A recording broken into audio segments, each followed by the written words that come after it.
Buenas tardes, licenciado. Hola, Sarita, buenas tardes, gusto de oírte.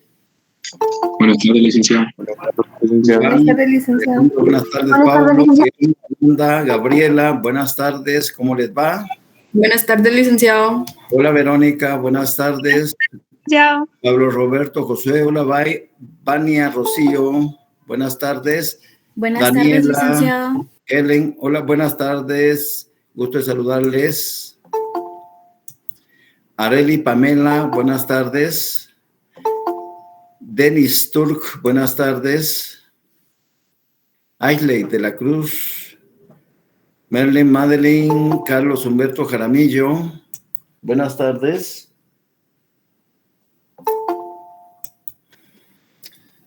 Con mucho frío, andan con mucho frío. Kevin, Chris Dalai, Jacqueline, Adriana, Yulisa, Dionisio, buenas tardes. Heidi, Fabiola, buenas tardes. Buenas tardes, Lic. Hola, Chuy. Ana Victoria, buenas tardes.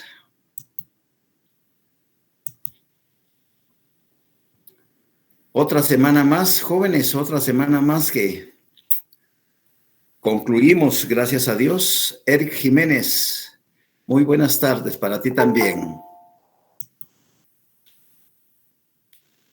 Rogelio Antonio Sandoval, ya pueden unirse, dice. Mauricio José, buenas tardes.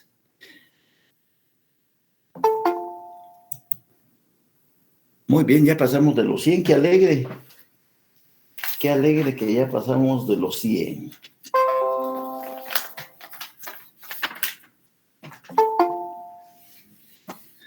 Ya tenemos el 50% por ahí. Denis Valdemar, buenas tardes. Andrea Espada, muy buenas tardes para ti también.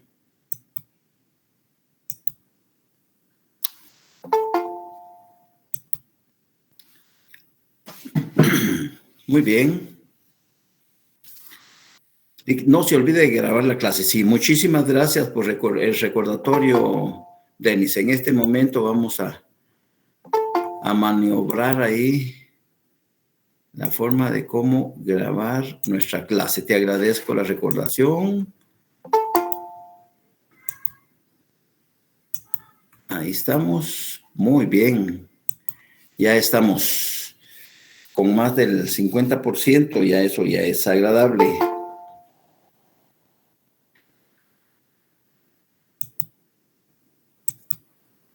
Muy bien. Bueno, buenas tardes para todas y para todos. Ya se dieron cuenta que se les subió su laboratorio 13. Es breve. Código municipal. Código municipal es pastillitas. Porque en su derecho administrativo. Hola Jenny Marisela, Denis Valdemar. Te preocupan, ¿verdad? Porque no, Denis, creo que el lunes, hoy que día es viernes, el lunes será el último laboratorio. Creo que el lunes, si Dios nos presta la vida, es el último laboratorio. Es decir, solo quiero que tengan algo de esta ley. ¿Ya? De esta ley en materia de antejuicio. Entonces voy a hacer un breve laboratorio. Esta ley apenas tiene 20 artículos. 20 artículos, ¿ya? Pero es para que tengamos conocimiento de lo que es el antejuicio, tanto que se habla del antejuicio, de los funcionarios que gozan del antejuicio, que es un privilegio y que es una garantía que la Constitución política. otorga a los dignatarios y funcionarios públicos de no ser detenidos ni sometidos a procedimiento penal ante los órganos jurisdiccionales correspondientes sin que previamente exista declaratoria de autoridad competente que da lugar a formación de causa de conformidad con las disposiciones establecidas en la presente ley. En Guatemala hay más de 3.600 funcionarios que gozan de esto. Y esto no debería de existir. Desde mi punto de vista, nadie debería de ser protegido por la Constitución en ese sentido, pero lo hicieron los mañosos precisamente tratando de cubrirse las espaldas, ¿verdad?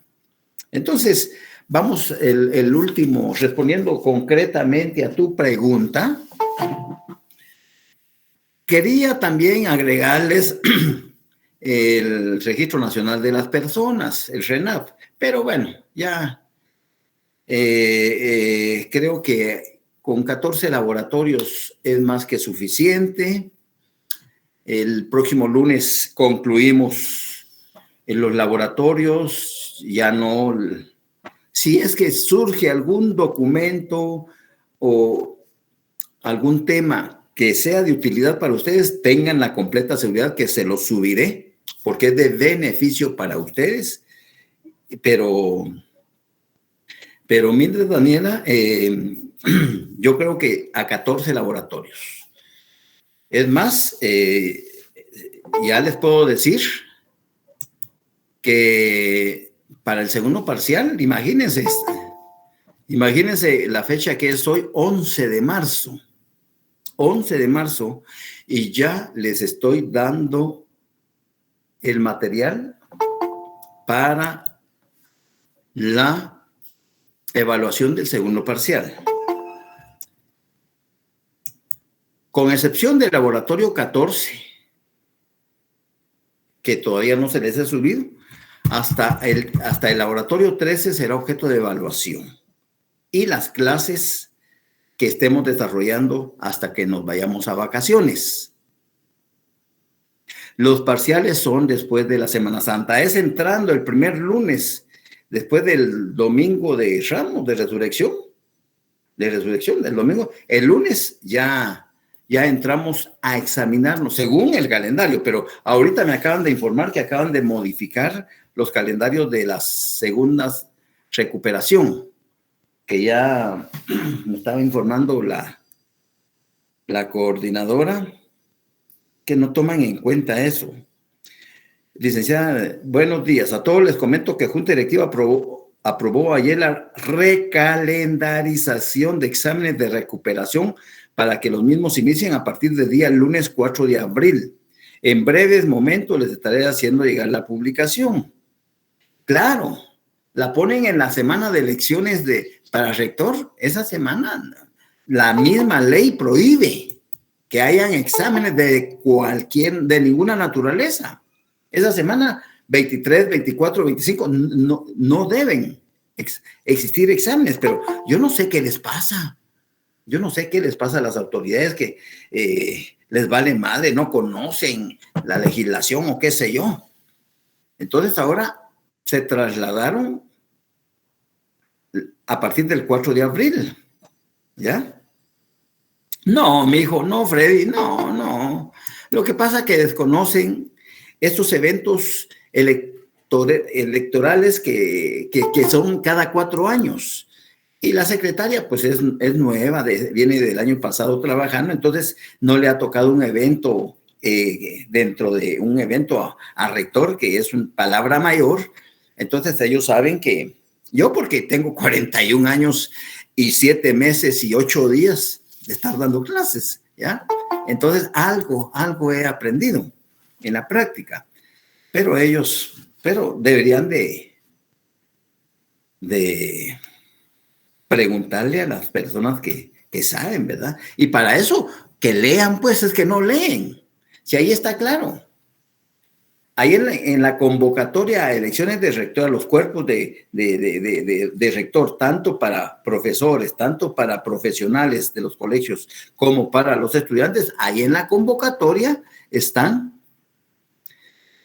Ahorita, Denis, tranquilo, déjame terminar esto, por favor, Denis, ¿ya? Entonces, en la convocatoria están las bases que van a regir la elección. Entonces, esa semana no puede haber exámenes de privados, de parciales, de extraordinarios, de autosuficiencia. Nada. No hay exámenes de esa semana por mandato de la ley orgánica, de los estatutos, de la universidad, de los reglamentos. No deben de haber exámenes. Entonces, ahora los trasladaron y los corrieron al 4 de abril. Me imagino que van a hacer, no tengo el calendario, pero van a hacer 4, 5, 6, 7, 8, uno diario. Como son a las 5, los de la jornada vespertina, y a las 8, los de la jornada nocturna. No interrumpen labores, así que labores de clase, ¿ya? Así que no hay problema. ¿Qué laboratorios van a ser objeto entonces? Si estoy diciendo, usen su lógica, si estoy diciendo que excepcionando el 14, el laboratorio 14, que no se los he enviado sino hasta el lunes porque no lo he hecho, entonces entran los laboratorios 7, 8, 9, 10, 11, 12, 13 y la comprobación de lectura. En total suman 277 preguntas, pero yo les voy desarrollando cada una de los laboratorios con las intervenciones que hacemos, con las consultas que ustedes hacen y con la temática. Y el tema de la defensa de la Constitución, ahí están todo lo que en los laboratorios están desarrollados, todo lo que tiene que ver con el tema de la defensa de la Constitución. Así es de que lo interesante es que, vean, hay 142 compañeros conectados de 142 de 207. Quiere decir que apenas llegamos a 2/3 partes. Yo lamento, yo tal vez entiendo que están trabajando algunos compañeros, otros pues no están conectados porque no hay internet, la situación económica no les permite, etcétera, etcétera. Pero estamos para servir. Voy a preguntar si está conectada esta niña. Shirley Medley Hoffen Pineda. ¿Está conectada Shirley? No está conectada. Bien, por razones de trabajo me imagino. Bueno, continuamos con el tema de la defensa de la Constitución. Entonces, respondiendo concretamente a las preguntas de todos, laboratorios para ser evaluados en el segundo parcial, que si no mueven la fecha será lunes 21 de abril. Si no mueven la fecha, lunes 21 de abril, es que ya no hay espacio, ya no hay más, ya no se pueden correr, porque tenemos exámenes segundos parciales del 21 a final de mes, al 30. Del 21 al 30. Y mayo solo tenemos 2 clases la primera semana y ya entramos en finales. Finales son del 12 de mayo al 20 y tantos, ¿ya? Entonces ya clases, aquí tenemos que agotar todo. Por eso sus profesores de los otros cursos deben de estar conscientes que en estos periodos que nos quedan hasta que nos vayamos de vacaciones serán donde tenemos que aprovechar al máximo los contenidos. En mi caso, pues les digo, soy ordenado, soy disciplinado y eso pues me lleva con satisfacción entregarles los contenidos. Ya el lunes será el último, ya no los molesto. Ya el lunes 11, hoy tenemos 11, 12, 13, el 14. 14 de marzo, último laboratorio. Ya no tienen toda la quincena de marzo y tienen todo el mes de abril para todos los compañeros y compañeras que todavía no van al día. Tienen 45 días, porque en la primera semana de mayo califico el texto paralelo. Y óiganlo bien, por favor, por eso se está grabando la clase. Los 10 puntos al cual ustedes están aspirando en su texto paralelo deben tener completadas los 14 laboratorios con sus respuestas y la comprobación de lectura con sus respuestas. Con una pregunta que no tengan respuesta, ya no merecen 10 puntos. Porque merece 10 puntos aquel que se esforzó, que se desveló, que se sacrificó, que investigó y que preguntó. Mire, Lick, no encuentro la respuesta de la pregunta tal. Hágame el favor, ¿qué respuesta es? O por lo menos sugiérame dónde buscarla. Entonces, ¿cómo no se les va a dar los 10 puntos? Por supuesto. Pero óigase bien, porque después pasan cosas increíbles, pero como yo ya tengo experiencias, no me preocupa. Entonces, si alguien se esforzó y tiene, supongamos que ahorita llevamos en total de los 13 laboratorios y la comprobación de 13 laboratorios y la comprobación de lectura, llevamos aproximadamente, alguien me corrige, por favor, llevamos entre 492 y 493 preguntas. Entonces quiero llegar por lo menos a las 515 preguntas. ¿Ya? ¿Y qué voy a evaluar en el final? Las 515 preguntas. Pero como ustedes ya llevan ganada con zona, entonces un solo repasón para tirarle a 20, ¿verdad? Así de sencillo. Muy bien. ¿Alguna duda? Disculpe, ¿de qué manera se le va a hacer entrega de todos los laboratorios? Sara Amaya. Cada uno de ustedes, y se los digo con la honestidad y la franqueza que me caracteriza, cada uno de ustedes pondrá su nota. Cada uno de ustedes. Por eso hay un código de ética profesional. Por eso hay un código de ética profesional. Cada uno de ustedes pondrá su nota. Puede ponerse 5, 6, 7, 8, 9, 10, 3, 2, 1.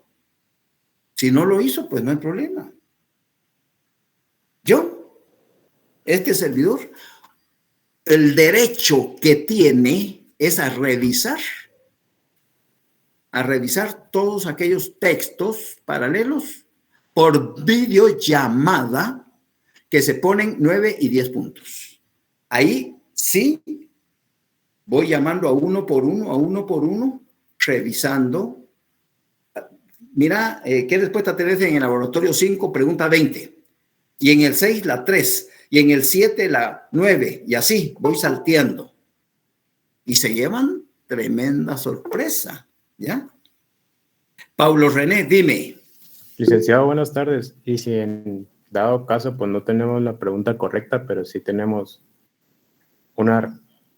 Muy bien, correcto. Pero tuviste el tiempo, está bien, todos nos podemos equivocar, somos humanos, lo acepto. Y lo tomo como bueno. Pero si tienes el chance de preguntarme, Lick, ¿ya? Fíjese que y lo han hecho, de hecho. Fíjese que quiero solo confirmar la respuesta.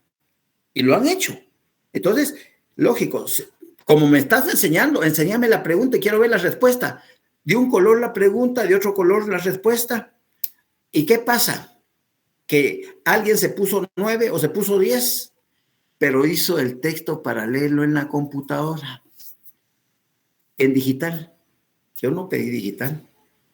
Enseña, no, tenés 0. Tenés 0. No sabes seguir instrucciones. Y si vas a ser abogado, son 493 preguntas en total. 450. Licenciado, buena tarde. 4, sí, permítame, ahorita solo estaba leyendo esto. Dice, Amanda Bobadilla dice, son 493 preguntas en total. 458 de los laboratorios del 1 al 12 y 35 preguntas de la comprensión. Sí, no estaba equivocada. Gracias, Amanda, me confirmaste eso. Estamos bien, ahora sí. Sí, solo una duda. perdón, Mauricio, Pablo, solo para responderte. Si tienes equivocada la respuesta, pues, pero me enseñas que sí, la corrige y mantienes tu punteo. Ahí sí no. ¿Ya? Ahí respeto, ¿ya? Respeto eso. Dime, Mauricio.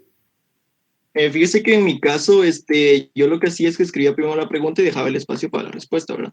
Sí. Entonces me llevaba después la sorpresa de que la respuesta pues no cabía en el espacio que había dejado, pero escribía el artículo en donde se encontraba dicha respuesta. Es que no estoy pidiendo artículos, Mauricio.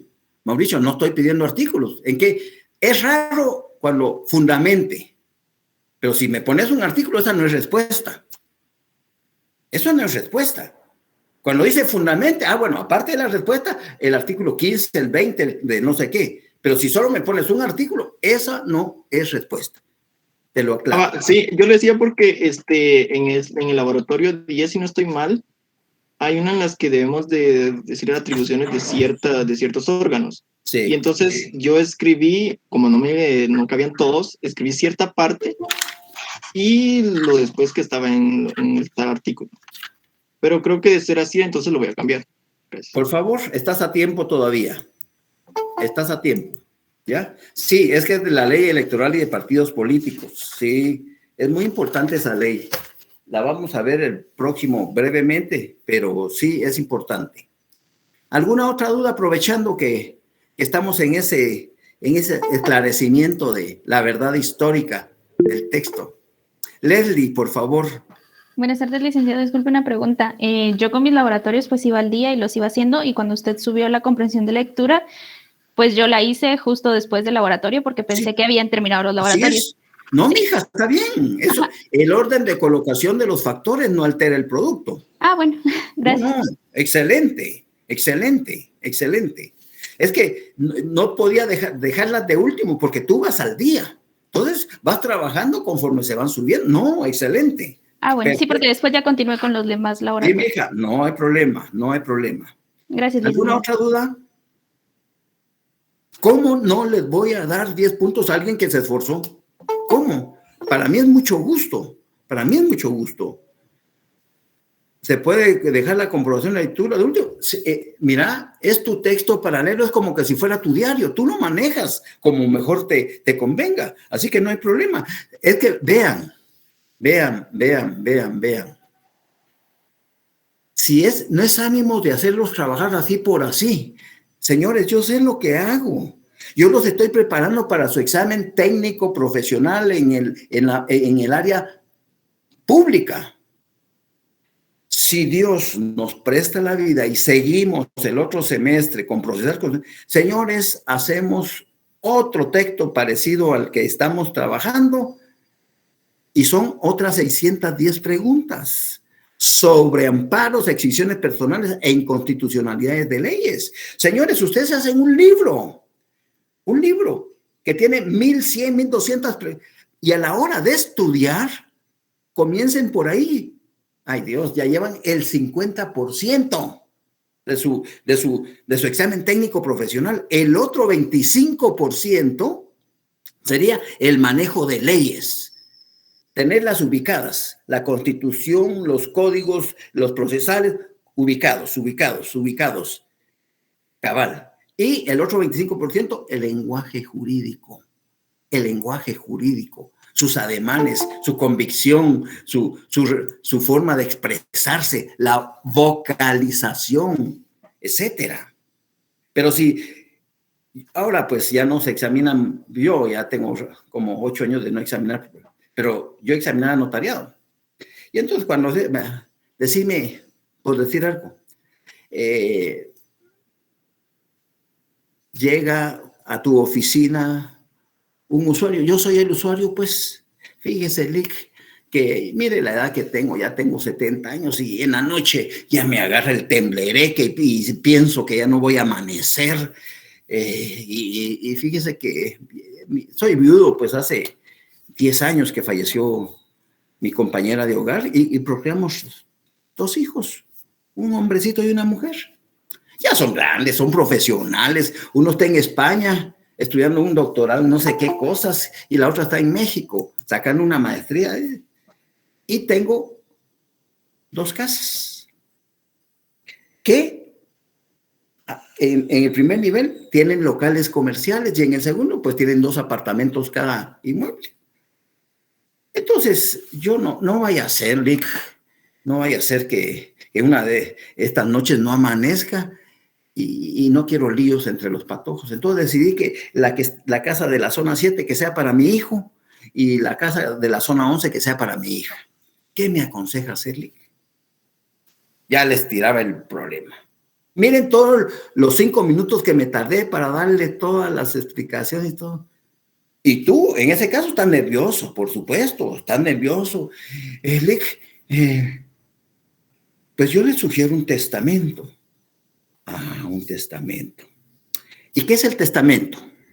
¿Y qué son las clases de testamento? Y mire, y si yo me muero mañana, ¿qué pasa con ese testamento? Y se metían a Honduras. No, fíjese que no me gusta el testamento porque uno está ahorita en España y el otro en México. De aquí a que vengan a radicar, y la ley, acuérdese lo que dice el artículo 37 de la ley, dice, ¿por qué no me sugiere otra cosa? Y ahí se iban, y al final no encontraban. O sea, primero, entonces algunos dicen, mire, pues hago la escritura y la meto al registro. ¿Cómo así? Que hago la escritura y el testimonio lo meto al registro. Tú lo presentas en lenguaje jurídico. ¿Cómo es que la meto? Se mete otra cosa, pero se presentan los expedientes, los documentos, los testimonios, lenguaje jurídico. Y ahí, y entonces, con esos 2 textos paralelos, miren, ustedes después se van a acordar, este viejo tenía razón, qué fácil. Es más, solo el 5º y 6º semestre, solo ahí se van a dar cuenta de la diferencia de para el 5º y 6º, yo espero que ya estén presenciales. Esperemos que ya estén presenciales. Van a encontrar ustedes las diferencias entre sus mismos compañeros que estuvieron en otras secciones en cuanto a contenido, ¿verdad? Así como que, ¿y eso?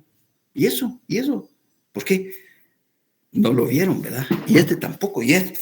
Entonces, si les exijo, es por su bien. Ustedes me lo van a agradecer después. Ahorita no, ahorita ya sé de las maltratadas, de que soy objeto todos los días, cada vez que baja un laboratorio y pero ahí están sus leyes resaltadas, saben y poco a poco el cerebro va captando así. Cuando uno resalta, el cerebro se acuerda inmediatamente de eso. Muy bien, ya mucho wiri. La última, ¿alguna otra duda? Gracias, Sarita. Muy bien, sigamos pues. Ahora sí, materia. Es que esta es esencia lo que les doy. Estábamos hablando de los... ¿Alguien iba a preguntar algo? No. Vaya, correcto. Iris Graciela, dime. Iris Graciela, levantate la mano. Iris Graciela Pérez Ramírez, ¿no? Bueno, se le ha de haber chispoteado. Bien. Estamos hablando de los antecedentes de la defensa constitucional.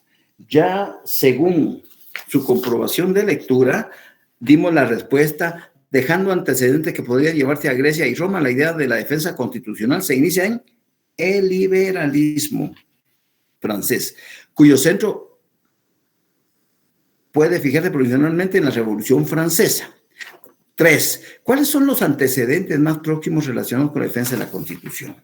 Y comenzamos a hablar de los sistemas de justicia. El sistema de justicia difuso, que es originario de los Estados Unidos. Luego el sistema europeo o concentrado que Hans Kelsen creó en el año de 1920. Él era, no me escriban nada, solo presten mi atención. Él era un diputado a la constituyente en Austria. Y en el mundo nunca una constitución había contemplado la posibilidad de crear un órgano especial especial, un órgano específico dentro del contenido de la Constitución que cumpliera una misión de vigilar, de velar, porque no se violentaran las normas constitucionales por parte de los detentadores del poder. Y entonces en el año de 1920, Hans Kelsen propone a la Asamblea Nacional Constituyente, que en ese año, 1920, están lo siento, cuando puedas encender tu micrófono, y si no me escribes, ya, y me escribes por el chat, así que no hay problema. Entonces, Iris, entonces, él propone a los constituyentes, señores, debemos, ¿sí? ¿Ya? Dime. Iris, tiene problemas con su micrófono, parece. Bien. Debemos, señores, contemplar la creación de un tribunal de justicia constitucional. Y comienzan las discusiones entre los que estaban a favor y los que estaban en contra. Y bla, bla, bla, bla, bla, bla, bla, bla. Al final de los meses, porque eso se llevó meses, se aprueba la Constitución de Austria para que rija los destinos de Austria, y por primera vez en el mundo esa Constitución de 1921-22 trae contemplado la creación de la Corte de Justicia Constitucional, que era un órgano especializado única y exclusivamente para velar porque los que detentaban el poder político de dominación en los organismos del Estado y cualquier otro funcionario no violentara la norma constitucional. Y a partir de ahí se riega por el mundo. En la mayoría de las constituciones contemplan un tribunal de justicia constitucional o un tribunal de una jurisdicción privativa especial, extraordinaria, que a la hora de conocer va a impartir justicia constitucional. Entonces, 3 son los antecedentes de la defensa de la Constitución. Yo los explico y después anotamos lo esencial. El primero, como bien se los expliqué en el derecho inglés, aunque no hay una constitución codificada, hay estamentos, hay decretos, hay estatutos, y en el año de 1950, cuando comienza a funcionar esa constitución inglesa, se crea la figura del habeas corpus. La figura inglesa del habeas corpus es el primer antecedente de la defensa de la Constitución. Luego está, después de la Revolución Mexicana, y más o menos 10 años después de que la independencia de México se firmó el 16 de septiembre de 1810. Unos 10 años después se crea en la Constitución mexicana la figura del juicio mexicano de amparo. Juicio de amparo de origen mexicano. Ese fue un gran aporte de la República de México, de los estudiosos del derecho constitucional, crear esa figura del amparo. ¿Por qué? Porque a través de esa figura se restablecieron todos aquellos derechos que los revolucionarios, con su quehacer violento, despojaron de sus bienes, de su patrimonio y de la vida a muchos hacendados y muchos mexicanos. Entonces, al crearse el amparo, vino el Estado y a través de esa figura trató de alivianar, por decir algo, reparar el daño causado por los efectos de la Revolución Mexicana. Entonces, el juicio mexicano de amparo es el segundo antecedente.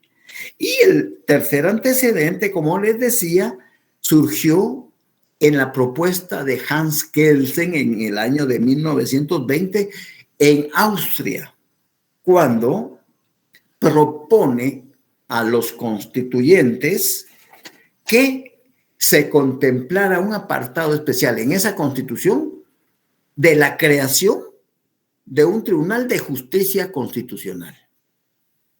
Esos son los tres antecedentes que dan materia para hablar del tema de la defensa de la Constitución. ¿Me di a entender? ¿Me comprendieron? Sí, licenciado. Muy bien. Entonces... Licenciado, disculpe. El primero fuera tan amable de repetir el primer antecedente, disculpe. Cómo no, con mucho gusto.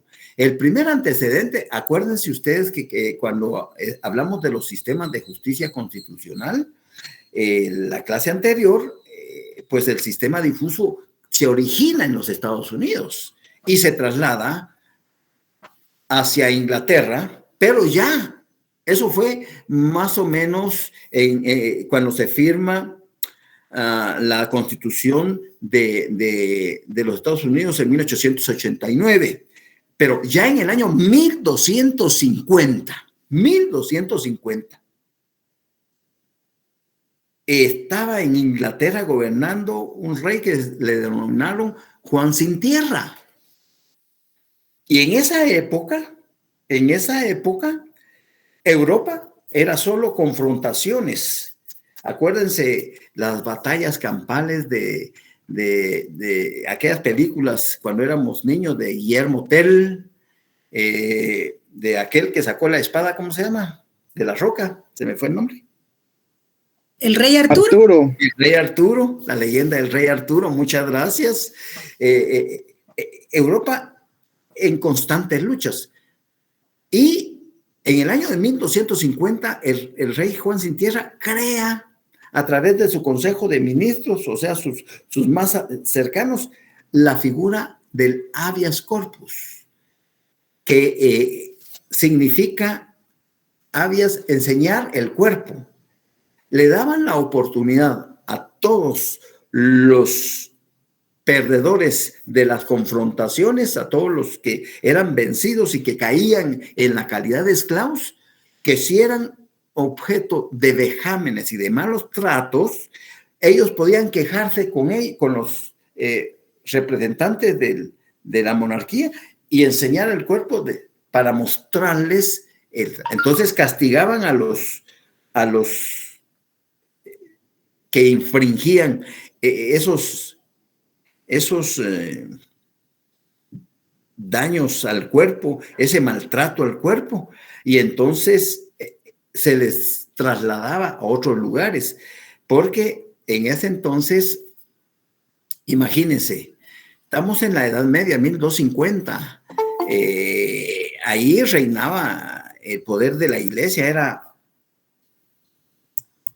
omnipotente, pues es decir, la ciencia se estanca y durante 6 siglos solo se crea por fe y por dogma. Surge ahí uno de los grandes ideólogos de la iglesia, aparte de San Agustín, que escribió La Ciudad de Dios. Él era un perdido, él era un borracho, él era un mujeriego, él era lo peor. Sin embargo, ya grande, ya el Señor ya grande, después de hacer desmanes y todo, un día que aparece así, en un parque, porque él vivía en la calle, pues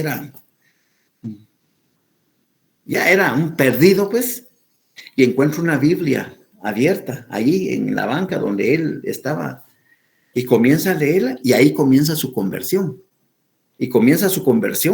y de ahí viene San Agustín, como un ideólogo de la iglesia cristiana, ¿verdad? Y escribió La Ciudad de Dios y otras obras. Y no digamos a Santo Tomás de Aquino, otro de los grandes ideólogos de la iglesia. Pero para que ustedes vean la forma como trabajaba la iglesia, ¿quién creó el Tribunal de la Santa Inquisición? Fue idea de Santo Tomás de Aquino.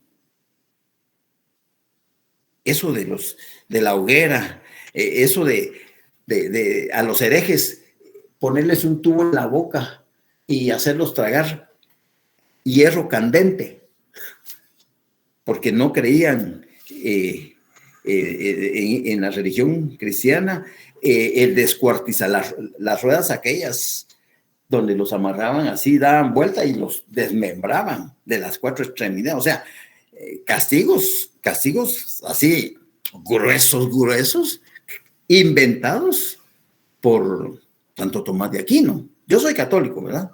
Se los aclaro, soy católico, pero eso se dio y es cierto, pues. Y entonces, esos castigos, cuando llega a Chile Pinochet, la policía de ahí traslada a esos castigos a la policía y aplican. Y luego la judicial acá en Guatemala imita a la policía secreta de Pinochet y los traslada para acá. Y en ese entonces existió, los que ya están de mi edad, más o menos, o tienen 50 o 60 años, se acordarán de una famosa policía judicial. Y esos señores solo con verles la cara daba miedo. Solo con verles la cara daba miedo. Se aterrorizaba uno. Ya se imaginan ustedes, terribles las torturas que siguen dándose. Lo único que ahora no hay quien las divulgue, no hay quien, porque no hay medios de comunicación creíbles, pues todos están comprados, todos son faferos, pues ya. Entonces ni siquiera CNN pues, pertenece también a la misma. Ellos solo dan la información que uno quiere que se entere, así de sencillo. ¿Ya? Entonces lo que hay es desinformación a nivel global y universal. Bien, entonces fue la figura, respondiendo a tu pregunta, fue la figura del habeas corpus inglés, el primer antecedente para la defensa de la Constitución. Luego le siguió el juicio mexicano de amparo y después en 1920 la creación de la Corte de Constitucionalidad en Austria a propuesta del Hans Kelsen. ¿Estamos bien hasta ahí? Sí, licenciado, muchas gracias. Para servirte, Sandrita. Entonces, si quieren anotar algo, aunque ahí se están dando ustedes las respuestas, ya vamos por la 4. ¿Cuál es la posición de Hans Kelsen en su artículo publicado en 1928? Ahí ya comienza, y ustedes se dan cuenta ahí del el lío jurídico, pongamos así, de la confrontación jurídica que se da entre Hans Kelsen, Leon Duguid y Carl Schmitt, que era un alemán. Y ellos viven en constantes luchas ideológicas que en cuanto a la teoría pura del derecho, en cuanto a la creación de la Corte de Justicia, y van a discutirse. En ese entonces no estaban las redes sociales como están ahora, pero estaban los barcos y se comunicaban por el telégrafo comenzaba en ese entonces, ¿ya? Entonces, ahí solo hacen un análisis de esa respuesta. Entonces vamos a lo que dice Héctor Fixamudio, que les contaba la vez pasada que fue muy amigo de Jorge Mario García Laguardia y él lo llevó a la Universidad Autónoma de México, la UNAM, que hablar de la UNAM en cuanto a prestigio nos lleva muchos años. Ahí sí se investiga. Lo que pasa en la Universidad de San Carlos es que no se hace investigación. 1 o 2 facultades son los que medio hacen investigación. Y acá, que con el respeto de todas las universidades privadas y de la San Carlos, cualquier doctorando debería mínimo hacer un trabajo de investigación como propuesta a la solución de los diversos problemas que se presentan en el medio guatemalteco, en todos los estratos, en todos los niveles, es decir, en la administración pública, en la sociedad, como población, en los servicios, etcétera, etcétera. Es decir, y todos esos trabajos de investigación deberían hacer la propuesta de cómo solucionar X problema dentro de la sociedad guatemalteca. Pero lamentablemente nuestros maestrías y doctorados se convirtieron en un fin eminentemente lucrativo que es autosostenible. Es decir, le dieron las libertades al responsable de los posgrados para que él manejara a su sabor y antojo los precios y que se desligaran de la universidad. Y entonces ya se convirtió en una empresa privada dentro de la propia universidad. Fue un error tremendo porque graban a personas que no llenan los requisitos, pues. Que no llenan los requisitos, pero que aportan económicamente para el autofinanciamiento del funcionamiento de las escuelas y ahí está. Ese creo que es un problema que deben de solucionarse, ¿verdad? Hacer investigación en la USAC cuesta mucho, los proyectos los acreditan personas. Sí, correcto, tienes toda la razón, todo es compadrazgo, no es por calidad, ¿ya? ¿Estoy en clase vos? ¿Qué pasa? No, nada. Bueno, entonces, no nada. El que no nada se ahoga. ¿Ya? Le hice un análisis, eso fue una transacción cruzada. Él me llamó, quería algo. Le lanzo de una vez lo que no esperaba una respuesta. Estoy en clase. Lo desubico. No, nada. El que no nada se ahoga. Pongan aquí, pues, entonces, la idea de la defensa constitucional, o si ustedes, o solo subrayenlo si ya tienen su copia, ¿verdad? La idea de la defensa constitucional se inicia en el periodo. La idea de la defensa constitucional se inicia en el periodo del constitucionalismo liberal. La idea de la defensa constitucional se inicia en el periodo del constitucionalismo liberal, cuyo centro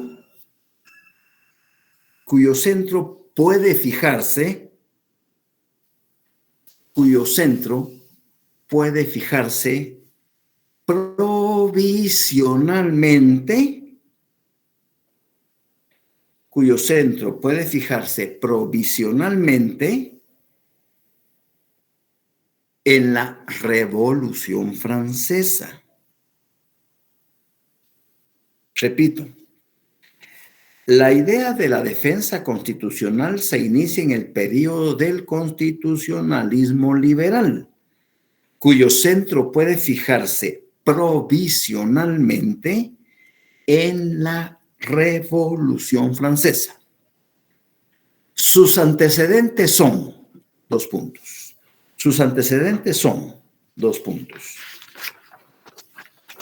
A, la recepción de la institución inglesa, del habeas corpus. la recepción de la institución inglesa del habeas corpus. Entre paréntesis,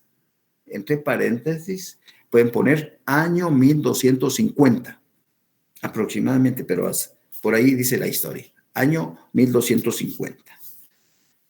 B.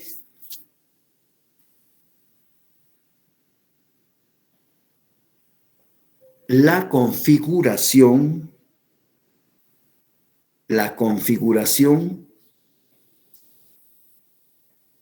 del juicio de amparo mexicano, la configuración del juicio mexicano de amparo, como institución protectora.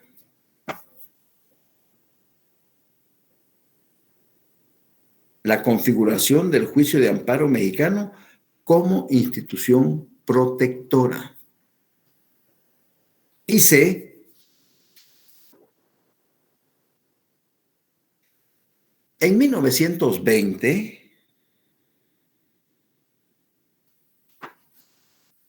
en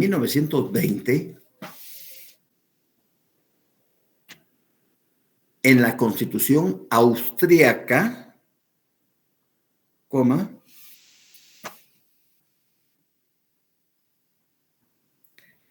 la creación de la Corte de Justicia Constitucional, la creación de la Corte de Justicia Constitucional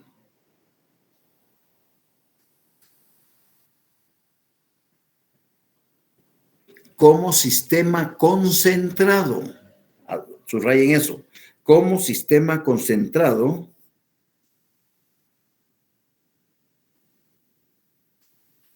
a instancias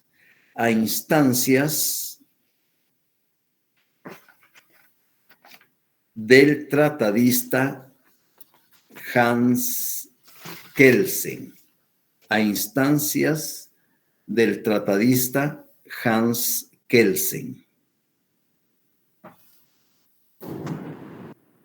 Esos son los antecedentes. ¿Todos anotaron lo que les indiqué? Sí, licenciado. Muy bien. Sí, licenciado. Muy bien, muy bien. Sí, gracias. Bueno. Ahora vamos a hablar, muchas gracias. Ahora vamos a hablar de Héctor Fix Zamudio, uno de los grandes profesores de la UNAM, de mucho prestigio, escribió varios libros, fue el prologuista del libro de Jorge Mario, de dos de los libros de Jorge Mario García de la Guardia, de la defensa de la Constitución y otras instituciones. Y él también se involucra en el tema de la defensa de la Constitución. Y si ustedes se van acá, si tienen su hoja, les digo, si tienen su copia aquí, la primera, la segunda, en la tercera hoja, al principio hay una llamada 25, así que comienza, así estaban fijadas las bases para la formulación de una teoría general de la defensa constitucional que incluyen todos los instrumentos establecidos para limitar los abusos del poder y la sujeción dentro de los límites fijados en el texto constitucional, rebasando el específico control de constitucionalidad de las leyes, que solo sería uno de sus aspectos.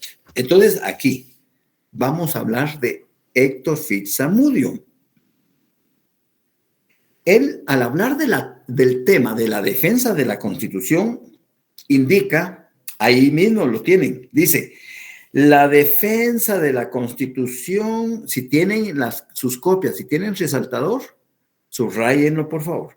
La defensa de la Constitución está integrada por todos aquellos instrumentos jurídicos y procesales que se han establecido tanto para conservar, solo lo leo y después lo explico, que se han establecido tanto para conservar la normativa constitucional como para prevenir su violación, reprimir su desconocimiento y, lo que es más importante, lograr el desarrollo y la evolución de las propias disposiciones constitucionales en un doble sentido. desde el punto de vista de la Constitución formal, lograr su paulatina adaptación a los cambios de la realidad político-social y desde el ángulo de la Constitución material, su transformación de acuerdo con las normas programativas de la propia Carta Fundamental. Bueno, lo voy a explicar despacito, ahí nos vamos a quedar en esta explicación. Cuando Héctor Fix Zamudio comienza a trabajar el tema de la defensa de la Constitución,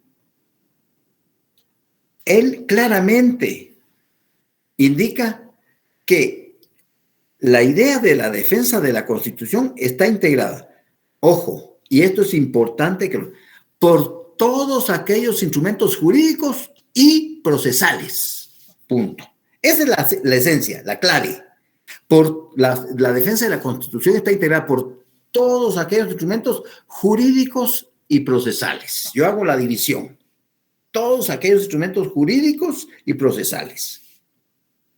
Tanto esos instrumentos jurídicos que los voy a explicar y los procesales que los voy a explicar, que persiguen proteger a la Constitución del no abuso de parte de los detentadores del poder y que estos se sometan a los lineamientos que están establecidos en la propia Constitución, desde el punto de vista formal y o material. Punto. No nos perdamos. La defensa de la Constitución está integrada por todos aquellos instrumentos jurídicos y procesales. Expliquemos los instrumentos jurídicos. Es todo el ordenamiento jurídico que existe en un país. Todo el ordenamiento jurídico que existe en un país. ¿Ya? Constituciones, leyes de carácter constitucional, leyes de carácter ordinaria, leyes de carácter reglamentaria, leyes individualizadas, la doctrina legal, la jurisprudencia, los convenios y tal. Todo el ordenamiento, esos son los instrumentos jurídicos que están a la disposición del ciudadano o de las instituciones para defender a la Constitución. ¿De qué? De la constante violación de que es objeto. ¿Por parte de quiénes? De los que detentan el poder, es decir, de las autoridades, es decir, del presidente, del vicepresidente, de los diputados, de los ministros, de los jueces, de los magistrados, bla, bla, bla, bla, bla, bla. Así de sencillo. Todos los instrumentos jurídicos, todo el ordenamiento que existe en el país y que está vigente. ¿Ya? Eso es lo importante. Y los instrumentos procesales también persiguen lo mismo que los instrumentos jurídicos. Los instrumentos procesales, ¿cuáles? La exhibición personal, el amparo y la inconstitucionalidad de leyes. Esos son los instrumentos procesales. Están también acá en la Constitución y que persiguen que cualquier persona que crea que el proceder de una autoridad le violenta los mínimos derechos contenidos en la Constitución, él puede acudir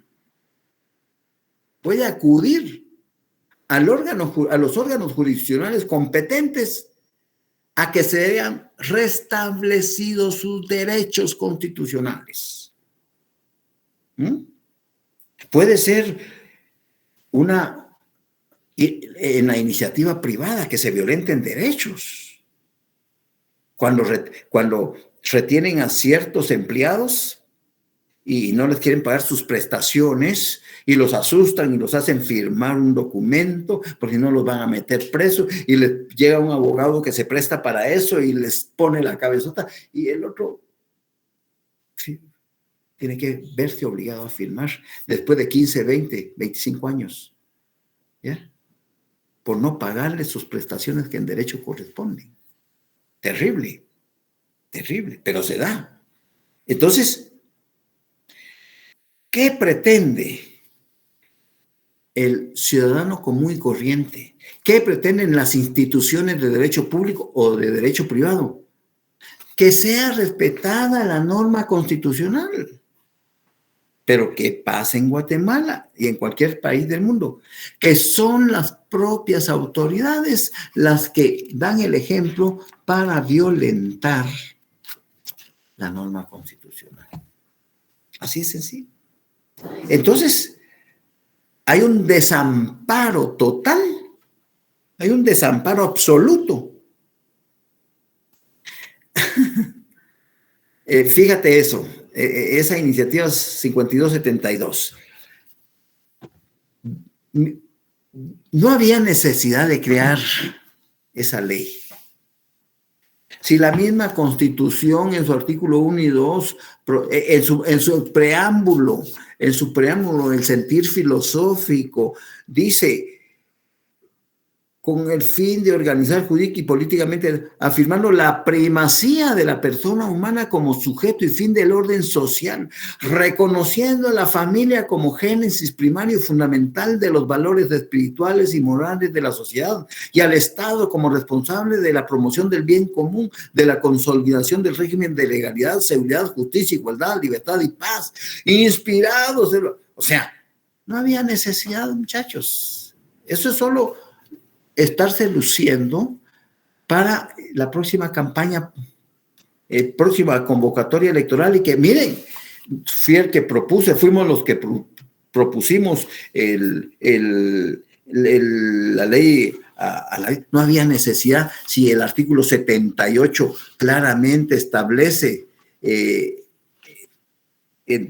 primero nos vamos a la Constitución, y en el 49 dice matrimonio. El matrimonio podrá ser autorizado por los alcaldes, concejales, notarios y ministros de culto facultados por la autoridad administrativa correspondiente. Bueno, igualdad de sus hijos, todos los hijos, perdón. Nos vamos al Código Civil. Y el Código Civil claramente establece en el artículo 78: el matrimonio es una institución social por la que un hombre y una mujer se unen legalmente con ánimo de permanencia y con el fin de vivir juntos, procrear, alimentar y educar a los hijos y auxiliarse entre sí. Y lo del aborto, señores, eso ya está regulado en el Código Penal. O sea, ¿a quién quieren impresionar? ¿A quién?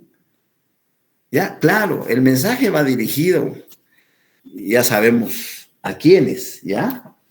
Pero ahora, aquí es cuestión de moral. Aquí es cuestión de moral. Es cuestión de ética. Es cuestión de principios y de valores. ¿Qué va a hacer el presidente? ¿La sanciona o la veta? Miren cómo esa brasa le llega a quien tiene que darle vida a eso. ¿Qué creen ustedes que va a hacer? ¿La sancionará o no la sancionará? Cuestión de ética, de moral, cuestión de principios, de valores. ¿Ya? Bien. Entonces, estos instrumentos de la defensa de la Constitución está integrada, dice, por todos aquellos instrumentos jurídicos y procesales. Jurídicos, todo el ordenamiento jurídico vigente que está en el país. Y procesales, los que están en la Constitución, como es la exhibición personal, el amparo y la inconstitucionalidad de leyes, ¿ya? Y entonces, ¿para qué? Lo que se pretende es conservar la normativa constitucional para prevenir su violación, reprimir su desconocimiento y, lo que es más importante, lograr el desarrollo y la evolución de las propias disposiciones constitucionales, tanto formalmente como materialmente. Muy bien. ¿Estamos bien? ¿Nos quedamos ahí? ¿Alguna duda, alguna pregunta? Carlos Humberto. Buenas tardes, disculpe, Buenas tardes. La número 31 del laboratorio 10. Número 31 del laboratorio 10. Entraste como bala ahí, ¿verdad? Entraste como bala. A una compañerita ahí se quedó. Es que si no, ya no da tiempo, La número 31 del laboratorio 10. Sí. ¿Qué recurso de carácter extraordinario puede interponerse en contra de las resoluciones definitivas del Tribunal Supremo? El amparo. El amparo. Fíjese que mi duda es esa porque dice siempre que haya agotado recurso de nulidad, que está en el artículo 246. Correcto. Es que para interponer el amparo, Carlos, hay que agotar la definitividad procesal. ¿Y qué es la definitividad procesal? Tienes tú a mano en estos momentos la Ley de Amparo, Exhibición Personal y de Constitucionalidad. ¿La tienes a mano? Así es, Lexi. Bueno, yo la tengo aquí a mano también. Busca el artículo 10 de la Ley de Amparo. ¿Ya lo tienes? Después le doy la palabra a Anaí. Sí, ya lo tengo. Procedencia del amparo. La procedencia del amparo se extiende a toda situación que sea susceptible de un riesgo, una amenaza, restricción o violación a los derechos de la Constitución y la ley de la República de Guatemala reconocen, ya sea que dicha situación provenga de personas y entidades de derecho público o entidades de derecho privado. Ándate, por favor, a el inciso H. Léelo, por favor. En los asuntos de los órdenes judicial y administrativo que tuvieran establecidos en la ley procedimientos y recursos por cuyo medio puedan ventilarse adecuadamente de conformidad con el principio jurídico del debido proceso, si después de haber hecho uso el interesado de los recursos establecidos por la ley, subsiste la amenaza, restricción o violación a los derechos que la Constitución y las leyes garantizan. Y ahí hay una llamadita. Ahí hay una llamadita, ¿verdad? ¿Qué llamada tienes? Lo que está abajo, ¿verdad? Lo determinado en los incisos hay anteriores. un numerito hasta donde termina, que las leyes garantizan. ¿Qué llamada tienes? El mío no lo tiene. No lo tiene. No o sea que no es de la editorial Fénix. No, el mío es de Ayala. Ah, bueno. Pues aquí hay una llamada 23 que dice, y me voy a la llamada 23. Por eso es que yo recomiendo en Procesal Constitucional esta editorial. No es porque gane algo. No. Se hace referencia al presupuesto procesal de definitividad que establece la necesidad de haber agotado todas las vías y recursos ordinarios, judiciales y administrativos. Es más, vaya, ahora ándate al artículo 19. Ándate al artículo 19 de la misma ley. Para que te quede clara la... Sí, conclusión de los recursos ordinarios. Léelo, por favor. Para pedir amparo, salvo casos establecidos. Por eso estás acudiendo al amparo como un recurso extraordinario. Ahora, léelo. Para pedir amparo, salvo casos establecidos en esta ley, deben previamente agotarse los recursos ordinarios judiciales y administrativos, por cuyo medio se ventilan adecuadamente los asuntos de conformidad con el principio del debido proceso. Exactamente. Hay otra llamada aquí que es la 42 y que dice, este es el requisito previo para la procedencia del amparo conocido como principio de definitividad que establece la necesidad de haber agotado todas las vías y recursos ordinarios, judiciales y administrativos. Excelente, Lick, muchísimas gracias. Para servirte, es un placer. ¿Alguna otra duda? Licenciado, buenas tardes, disculpe. Ándele. He tenido duda con la 14 de laboratorio 10. 14 de laboratorio 10. Muy bien. Contra la fusión de... hay que quitarle un 7 a ese 778. Es el artículo 78. Ese fue mi error. Se me fue un 7. Es el artículo 78, no 778. ¿Ya?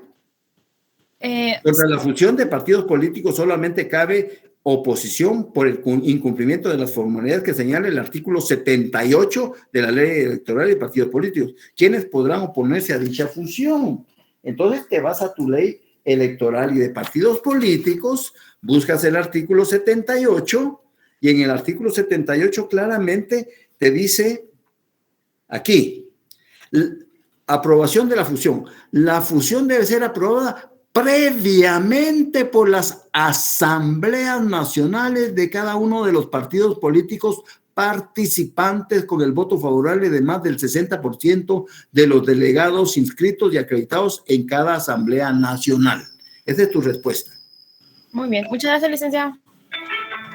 Para servirte, Licenciada, buenas tardes. Figúrese que estoy en clases ahorita. Cuando termine, yo le llamo. Perdone, licenciada. Muchas gracias. ¿Alguna otra pregunta? Lic, la número 1 del laboratorio 12. Número 1 del laboratorio 12. Número 1 del laboratorio 12. ¿A qué organismo del Estado le corresponde desarrollar el capítulo 3 del título 5 relacionado con la estructura y organización del Estado? Pues ahí está fácil.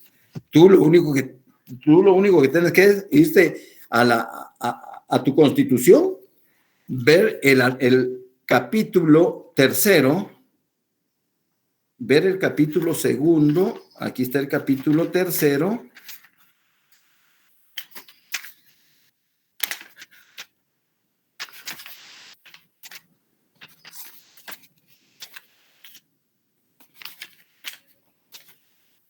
capítulo 3,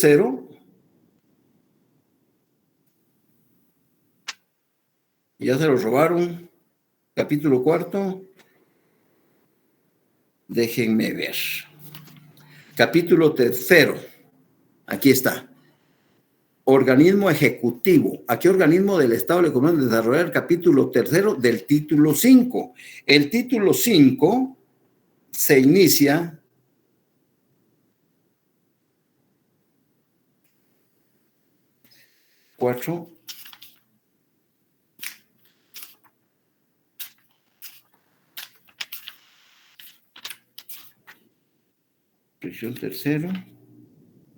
capítulo 3, es al organismo. ¿A qué organismo del Estado le corresponde el capítulo del título 5 con la estructura de organización? Al presidente, es decir, al ejecutivo. Al organismo ejecutivo. Esa es la respuesta. Al organismo ejecutivo. Solo estoy buscando. Es título 4. Es título 4, no es título 5, sino título 4. Ahí hay un error. Es hablando del poder público. Estamos hablando del poder público. Es capítulo 4. Es al organismo ejecutivo. Hay que corregir que no es el capítulo 5, sino es el capítulo 4. Pero el 5... ¿Qué número de pregunta es, licenciado? Perdone esa. La 1. La 1 del laboratorio 12. Sí. Contraloría General de Cuentas. Ay, baboso. Perdón. Código, aquí está.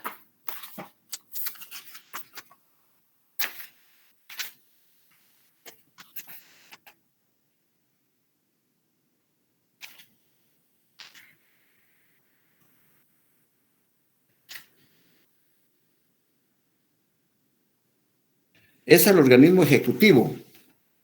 Pero, ¿a qué organismo del Estado? Es al ejecutivo. Con la estructura y organización del Estado. Es al ejecutivo. Está mal citado el título, es el título 4, no es 5 en romano, sino 4. Porque si se dan cuenta, por lo menos en mi Constitución, no hay capítulo 5. Título 4, el poder público, ahí está. Y están los organismos del Estado. Entonces es al organismo ejecutivo. Esa es la respuesta. Si alguien encuentra, me dice por favor en su Constitución, ¿dónde está el título 5 de la Constitución? Si alguien me encuentra, me avisa, por favor. Inicia en el 223. ¿En el artículo 223. 200, ahí está. Ahí está el título 5.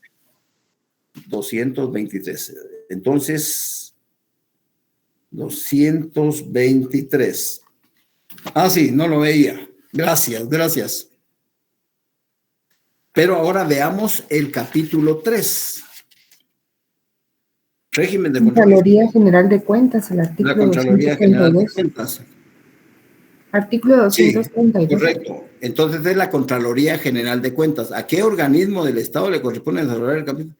Pero es que no está mal planteada la pregunta, fíjense. Porque si hablamos de organismo del Estado, tiene que ser al Ejecutivo. Porque por eso estaba buscando la ley orgánica del Ejecutivo, de la Contraloría General de Cuentas, y en sus considerandos, el Congreso de la República, en ejercicio de las atribuciones que le confiere el artículo 171, literal A, y con base en los establecidos de la Constitución de la República de Guatemala, decreta. Entonces sería, atendiendo a eso, al legislativo. Pero está mal planteada la pregunta: ¿a qué organismo del Estado le corresponde desarrollar el capítulo? Al Congreso de la República. ¿Por qué?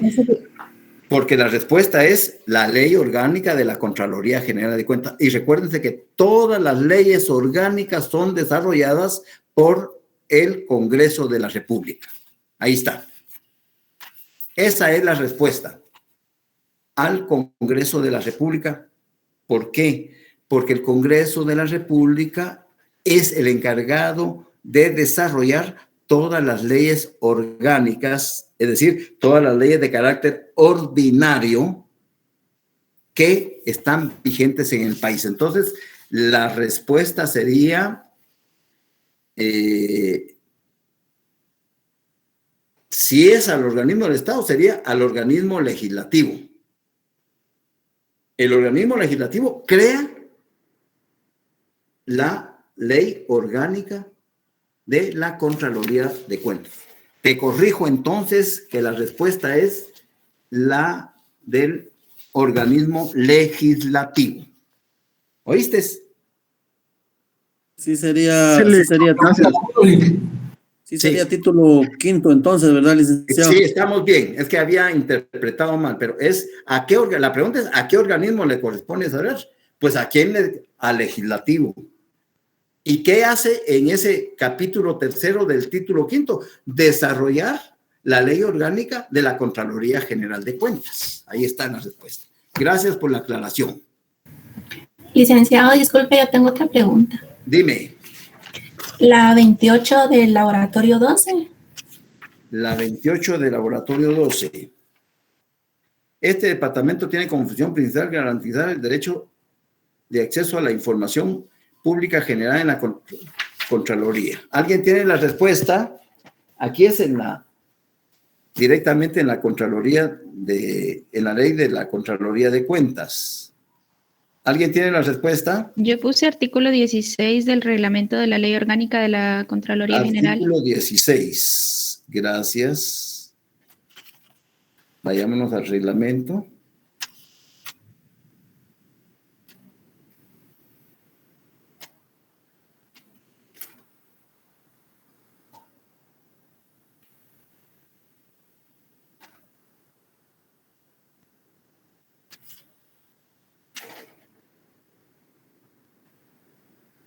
Tiene como función principal realizar estudio, análisis, comprobación, control y resguardo de las declaraciones juradas. No es esa la respuesta del reglamento. No es esa la respuesta. ¿Alguien más tiene respuesta?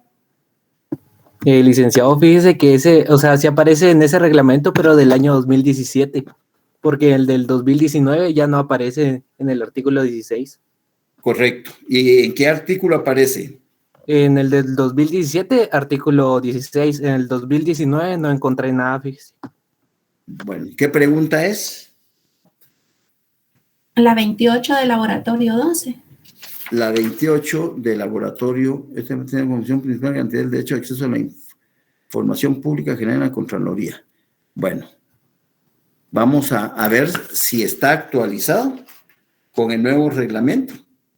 Y me queda de tarea para el día lunes, para darle la respuesta correcta. Licenciado, buenas tardes. Yo quería que me ayudara con la pregunta 6 del laboratorio 13. Laboratorio 13, fíjate que no lo imprimí, pero dímela. Ese es del Código Municipal. ¿Qué pregunta? Léeme la pregunta porque ese sí no lo imprimí.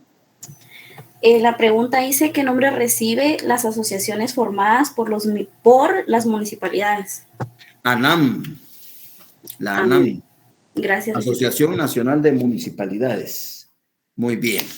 ¿Alguna otra? Licenciado, disculpe la 18 del laboratorio 10.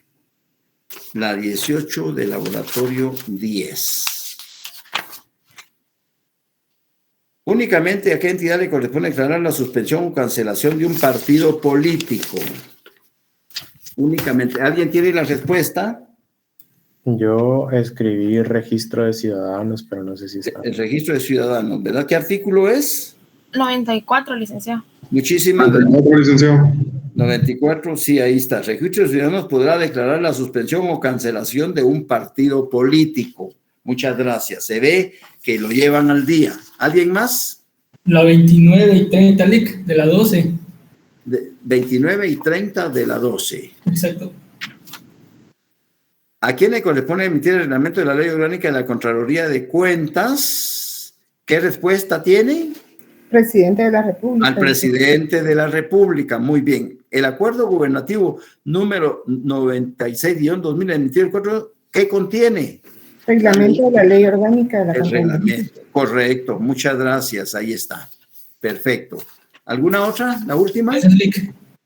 La 1 del laboratorio 10, licenciado, por favor. La número 1 del laboratorio 10. Las instituciones de derecho público inscritas en el registro de ciudadanos con responsabilidad jurídica y de duración indefinida, salvo los casos establecidos en la ley, ¿qué nombre reciben? ¿Qué respuesta tienen? Partidos políticos. Partidos políticos, artículo 18. Políticos, artículo 18. Excelente. Licenciado, por favor. Fíjese que yo tenía duda en la 30 y 31 del laboratorio 10, pero de ahí, como mi ley de partidos políticos es actualizada, busqué en una del 2016 y me aparecieron que era el artículo 133 y 134, que en la actual aparece derogado. Ah, bueno. ¿Qué clases de comicios regulan la ley? No, la 30, que es contra las resoluciones y acuerdos del tribunal, ¿qué recursos caben? ¿Qué recursos caben? Así es. Eso ya está derogado. En la ley que... ¿En la actual? Sí, así ¿En la aparece. actual? Sí, aparece derogado. Derogado. Muchas gracias. Cancelo esa. Igual la 31, el recurso extraordinario de amparo ya está derogado también. También. Muchas gracias. Gracias. Gracias. Muy bien. ¿Alguna otra? Y gracias por la aclaración. ¿Algo más? Yo tengo una duda con la pregunta 38 del laboratorio 10 y quería confirmar la respuesta que escribí en la 35 de la comprobación lectura. En contra de las resoluciones del Tribunal Supremo Electoral únicamente cabe el recurso de... ¿Qué respuesta es? En contra de las resoluciones del Tribunal Supremo Electoral únicamente cabe el recurso de... Yo escribí objeto de amparo, pero no sé si... Yo también puse eso. ¿Perdón? ¿Qué artículo es? Amparo, artículo 192. 192. Recuérdense que no todo lo tengo en la mano. Objeto de amparo. Las resoluciones, acuerdos y actos que el Tribunal Electoral dicte y ejecute podrán ser objeto de amparo en los casos previstos en la ley constitucional de la materia. Sí, esa es la respuesta. Correcto, esa es la respuesta. Están bien. Es que no hay materia que no sea susceptible de amparo. No hay materia, y la materia política es importante. Entonces no hay materia que no sea susceptible de amparo. Muy bien. Y disculpe, es que solamente tenía la última duda sobre la respuesta que escribí en la pregunta 35 de la comprobación de lectura.